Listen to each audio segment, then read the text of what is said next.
Today, we are going to learn how to find the area and perimeter of a rectangle. As you can see here, we have a rectangle and it has 4 sides. 1, 2, 3, 4. It also has 4 corners. 1, 2, 3, 4. And we can see that our corners come together in a 90-degree angle, making this a rectangle. In order to find the area and perimeter of a rectangle, we need to know the measurement of all 4 of our sides.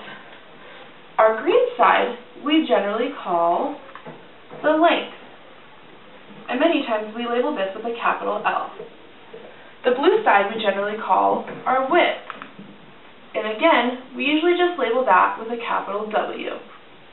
Now with a rectangle, these sides, which in this case are green, are going to be the same measurement as one another.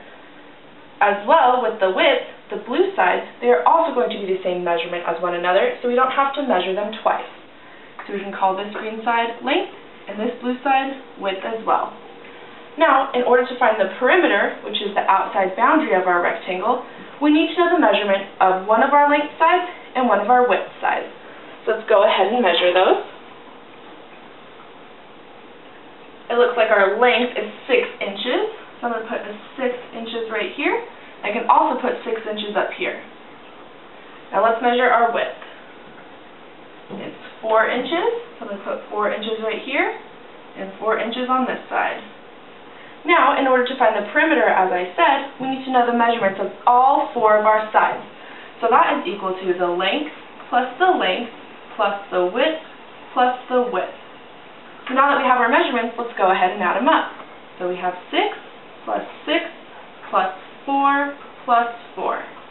And if we use our double strategies to add, we know that 6 plus 6 is 12, 4 plus 4 is 8, so 12 plus 8 equals 20 inches. And it's always important to make sure we have our label on our measurements.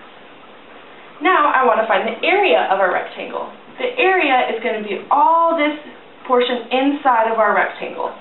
In order to find that, we also need to know the length and the width of our rectangle, but we don't need to know all 4 sides. We just need 2 numbers.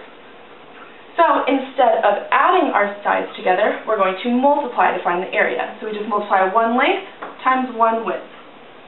So length times width. And we know that is 6 times 4.